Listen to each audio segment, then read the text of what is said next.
Tying or trellising. So guys, so Ha? tying or trellis. Tawag Trellising. ni ginabuhat. Sa to yan? So Tying. first Tying and or is trellising. ginabuhat ni siya usually mga 1 to 1.5 months ang kamatis. Ginabuhat ni siya sa kamatis, espada at sal. So establishment sa post, ya pagkahuman kani mainline, black twine tawag ani, 4-ply. Ya kani siya, mo ni siya ang twine tawag nila plastic twine or astro bag. So tanawa ko sa bagong parito. So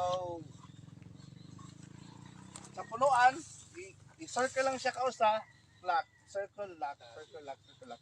Wala na ingon nga katong tagsa-tagsa. Now, ang uban nga kuan, ang uban nga for example like sa Cebu, sudlong Cebu, ang ilang ginabuhat is I'm not sure if familiar mo sa pag-trellis sa kanang bulak nga ang ilang style is i-square nila. Ang ilang gamiton is kanang PC gani nga straw ang itom ba.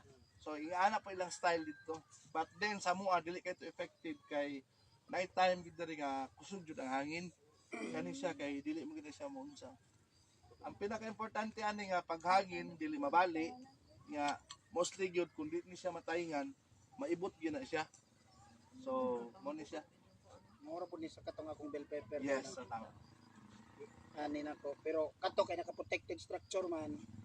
Sayon ra to kay padaganan ra magpisi sa babaw. Ang kuran ra nimo. Kani kinahanglan ka maghimo og trellis nga. Yan.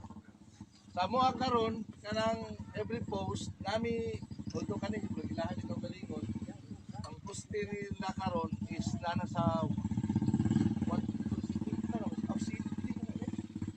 city na ang book. Yes, oh. Ha? Kani. Wala mga usa ka lupat ko ba. Gilubong pa man eh.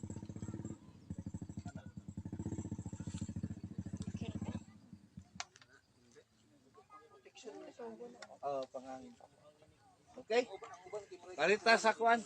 Nag-abuno. Ato tanawon sino yung Mario. Nag-abuno.